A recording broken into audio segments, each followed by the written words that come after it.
Di belakang kuda Gagak Rimang berpacu 26 prajurit Jepang yang tidak mengenakan pakaian keprajuritan. Mereka hanya memakai pakaian sehari-hari.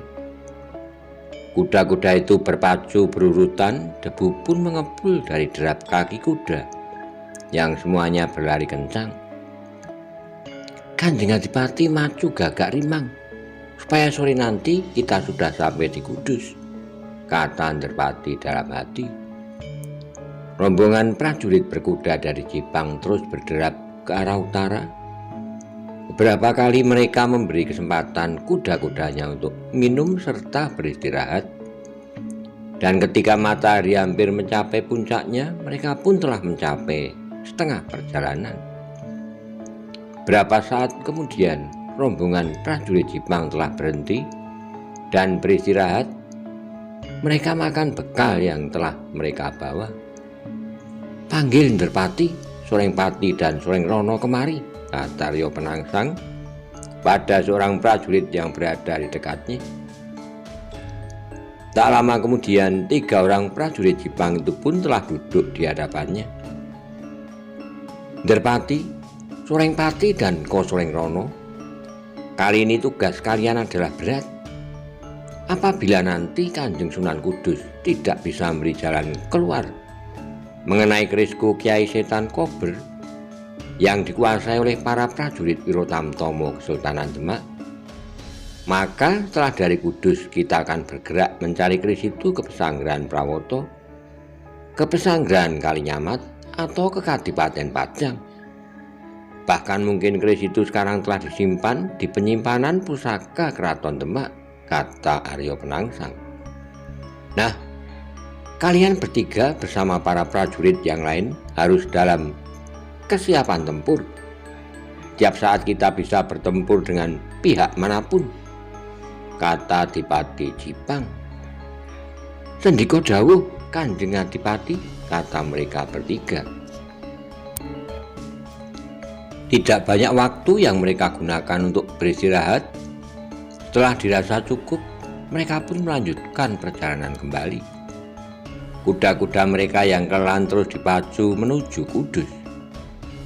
Ketika matahari telah jauh condong ke barat, maka Adipati Jipang menghentikan kudanya.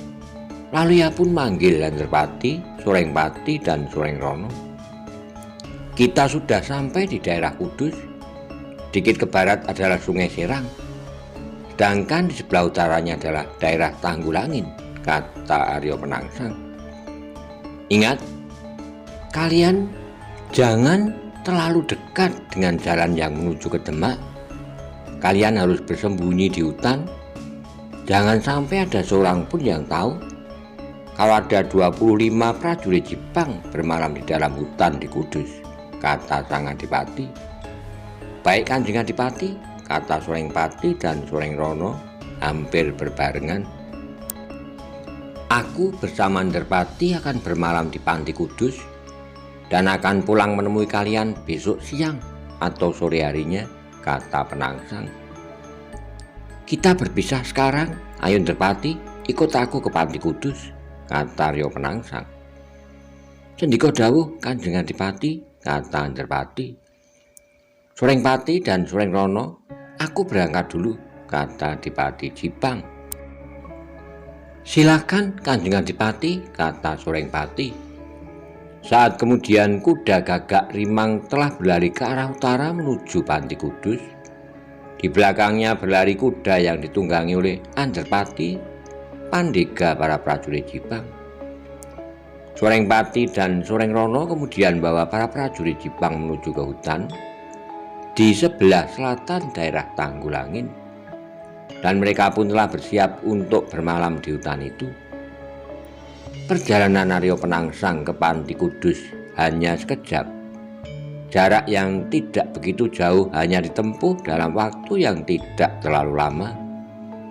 Ketika kuda hitam Gagak Rimang bersama seekor kuda lainnya masuki regol Panti Kudus, maka beberapa orang santri berlarian menyambutnya. Kedua orang Jepang panolan itu kemudian turun dari kudanya Lalu tali kendali kuda itu diberikan kepada para santri. "Kanjeng Sunan Kudus berada di tempat?" tanya Arya Penangsang pada santri yang berada di dekatnya. "Ada, Kanjeng Sunan Kudus saat ini sedang berada di ruang dalam, Kanjeng Adipati," jawab santri itu. Arya Penangsang bersama Andarpati kemudian mencuci kaki, lalu keduanya naik ke pendopo. Sunan Kudus yang mendapat laporan dari seorang santri kalau ada tamu Adipati Jipang bergegas keluar dari ruang dalam menuju pendopo. "Kok Penangsang?" kata Sunan Kudus. Arya Penangsang mencium tangan gurunya. Setelah itu Andarpati pun juga mencium tangan Sunan Kudus. "Kok selamat Penangsang?" tanya Sunan Kudus. "Atas doa restu Bopo Sunan, saya dalam keadaan sehat," kata Penangsang. "Duduklah Penangsang," kata Sunan Kudus, mempersilahkan muridnya duduk di pendopo. "Terima kasih Bopo Sunan," kata Arya Penangsang. Lalu ia pun duduk di amben berhadapan dengan Sunan Kudus, disusul oleh Andarpati duduk di belakangnya. "Kok hanya pergi ke sini berdua saja?" tanya Sunan Kudus. "Ya Bopo Sunan, berdua dengan Andarpati," kata Arya Penangsang. Dan Andarpati pun mengangguk hormat. "Kok akan menginap di sini berapa hari Penangsang?" tanya gurunya. "Semalam saja Bopo Sunan. Besok siang atau sore saya akan pulang ke Jipang," jawab Penangsang. "Dulu kau pernah berkata akan menginap di sini 4-5 malam Penangsang," kata Sunan Kudus. "Ya, tetapi kalau menginap agak lama, saat ini waktunya kurang tepat Bopo Sunan," kata Adipati Jipang. Pembicaraan mereka pun terhenti karena ada santri yang keluar dari ruang dalam sambil membawa sebuah kendi yang berisi air. Mereka masih berbincang bertiga. Lalu beberapa saat kemudian Sunan Kudus pun berkata, "Kalian berdua mandi dulu, bentar lagi sudah masuk waktu maghrib. Kita nanti sholat maghrib berjamaah." "Ya Bopo Sunan," jawab Penangsang. "Nanti setelah sholat isya dan makan malam, kita berbicara tentang persoalan kita semua," kata Sunan Kudus. "Baik Bopo Sunan," kata Arya Penangsang. Lalu ia pun bangkit berdiri diikuti oleh Andarpati.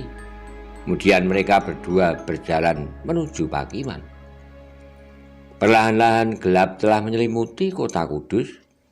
Kentongan telah berbunyi menandakan telah masuk waktu maghrib. Malam menjadi sejuk, angin pun bertiup perlahan, mengusap tangan para santri yang sedang mengambil air wudhu.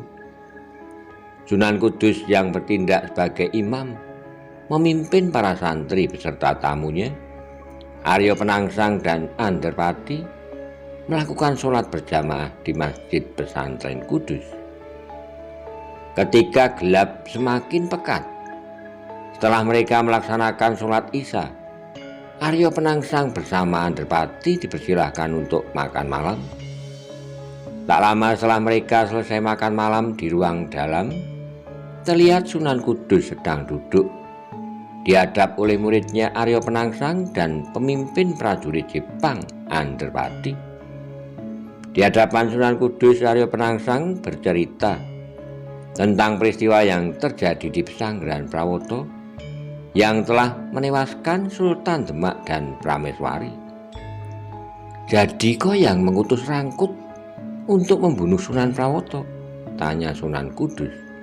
"Ya Bopo Sunan, karena Sunan Prawoto yang telah membunuh Ayahanda Sekarsik Dolepen," kata Arya Penangsang. Sunan Kudus mengangguk-anggukkan kepalanya.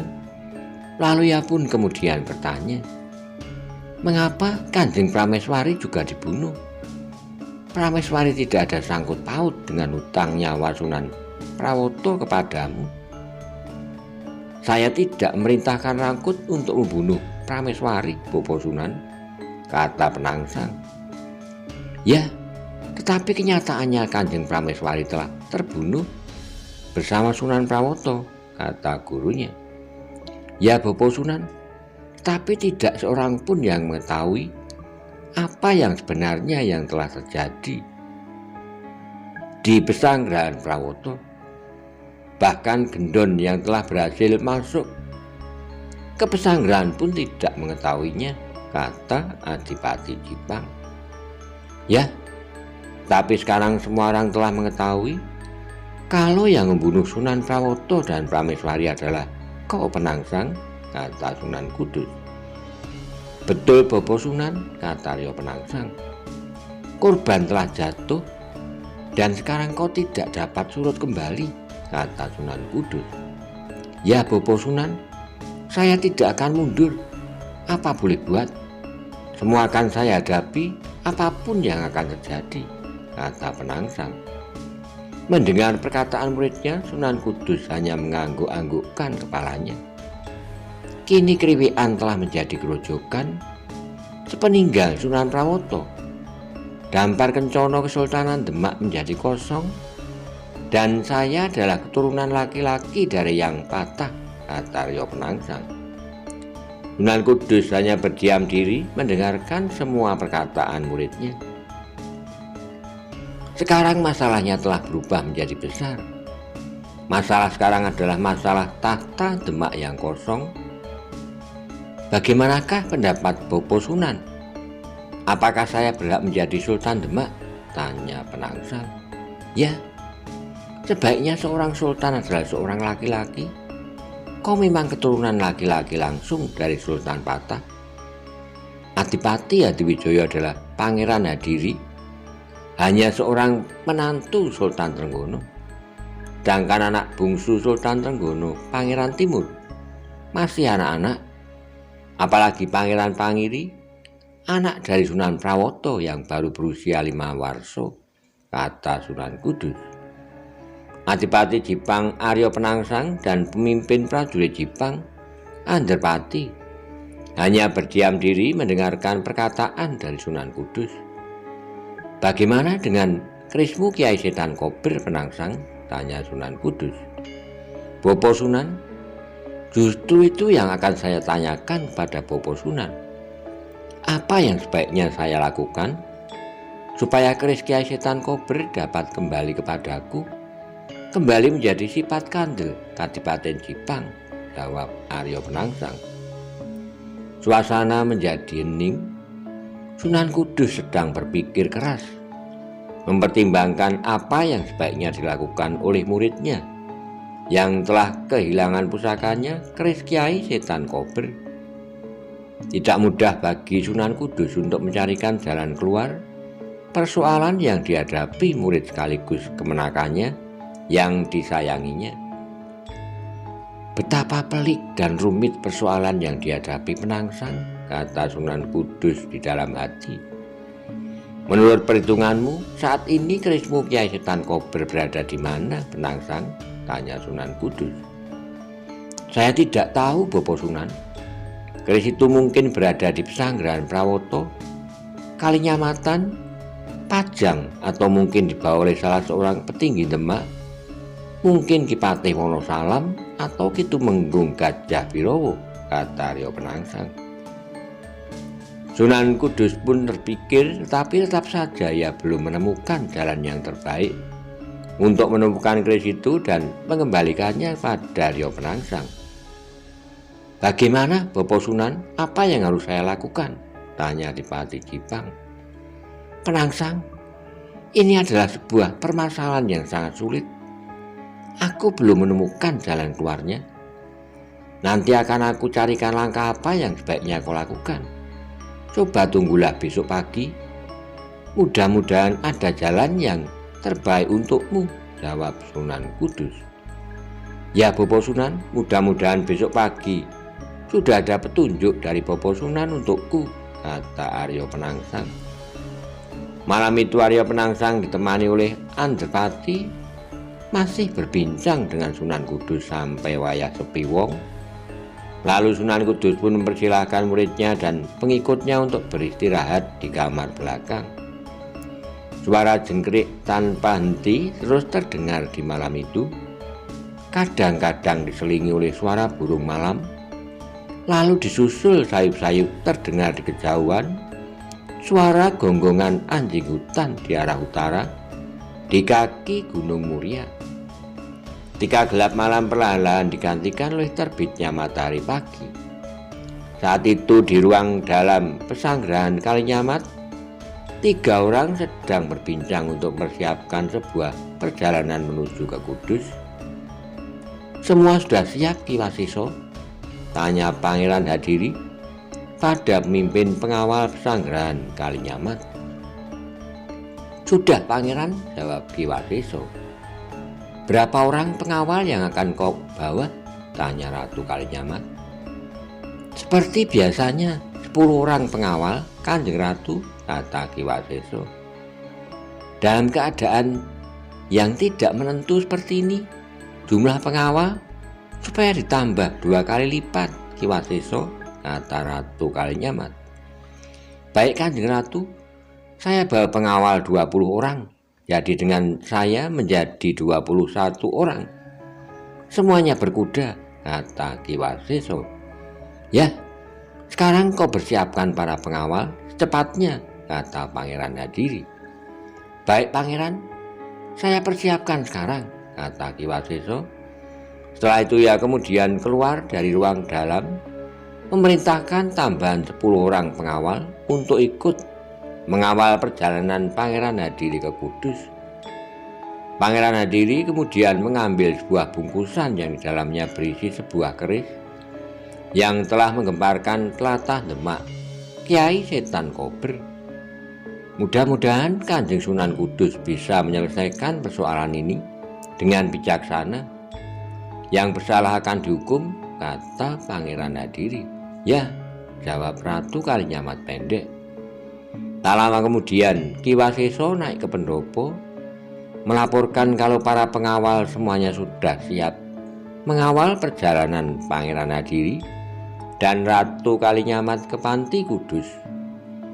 "Para pengawal semua sudah siap, Pangeran," kata Ki Wasiso. "Ya, kita berangkat sekarang," kata Pangeran Hadiri sambil bawa bungkusannya turun dari pendopo. Di halaman depan 20 orang pengawal pesanggrahan Kalinyamat telah berdiri di samping kuda yang telah siap menempuh perjalanan ke Kudus.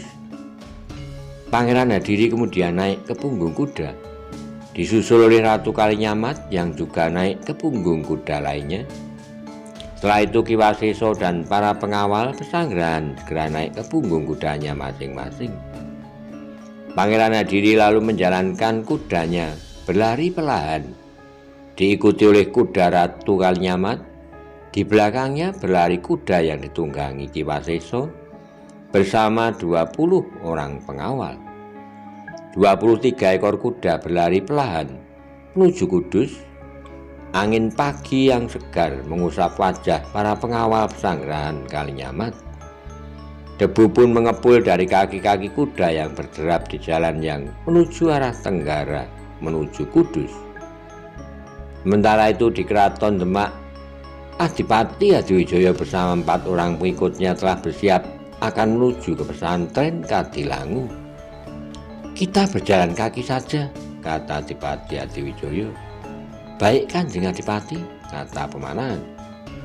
"Aku berangkat dulu, Wenang-Wulan. Jaga Kanjeng Ratu selama aku berada di Kadilangu," kata Adipati Pajang. "Silakan, Kanjeng Adipati," kata Wenang-Wulan. Saat kemudian mereka berlima berjalan ke arah selatan, lalu berbelok ke timur menuju arah Kadilangu.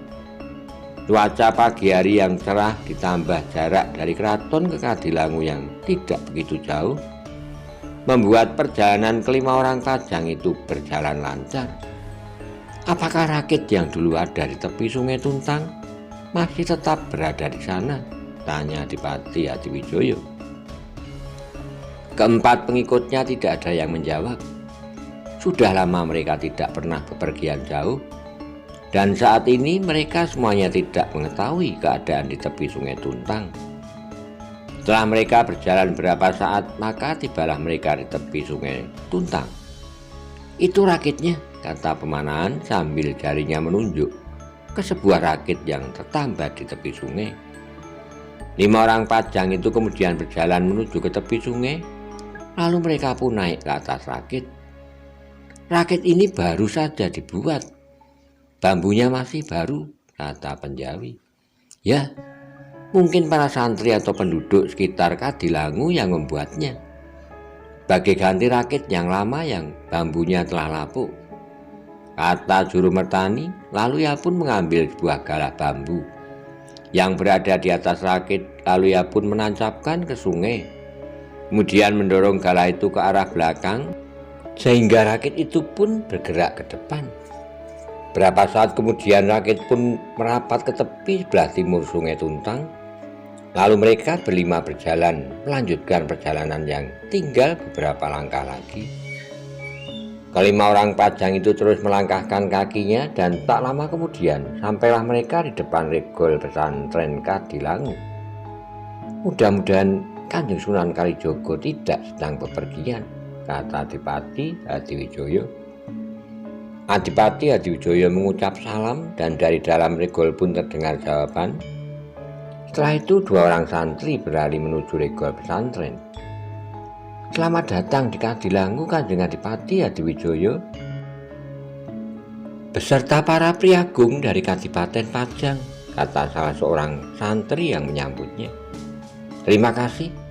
Apakah Kanjeng Sunan Kalijogo berada di tempat? Kata Adipati Hadiwijoyo. Ada. Kanjeng Sunan Kalijogo berada di ruang dalam. Silakan masuk, kata salah seorang santri Kadilangu. Terima kasih. Aku akan ke ruang dalam, kata Adipati Pajang. Setelah mencuci kaki, mereka berlima kemudian naik ke pendopo, lalu berjalan menuju ke ruang dalam. Sunan Kalijogo yang telah mendapat laporan mengenai kedatangan Adipati Hadiwijoyo dan para pengikutnya telah menunggu di ruang dalam. Ketika para tamu mengucap salam, maka Sunan Kalijogo yang sedang duduk di atas tikar segera menjawab salam mereka. Masuklah Hadiwijoyo, kata Sunan Kalijogo, mempersilahkan tamunya untuk masuk ke ruang dalam. Mereka berlima kemudian bergantian mencium tangan Sunan Kalijogo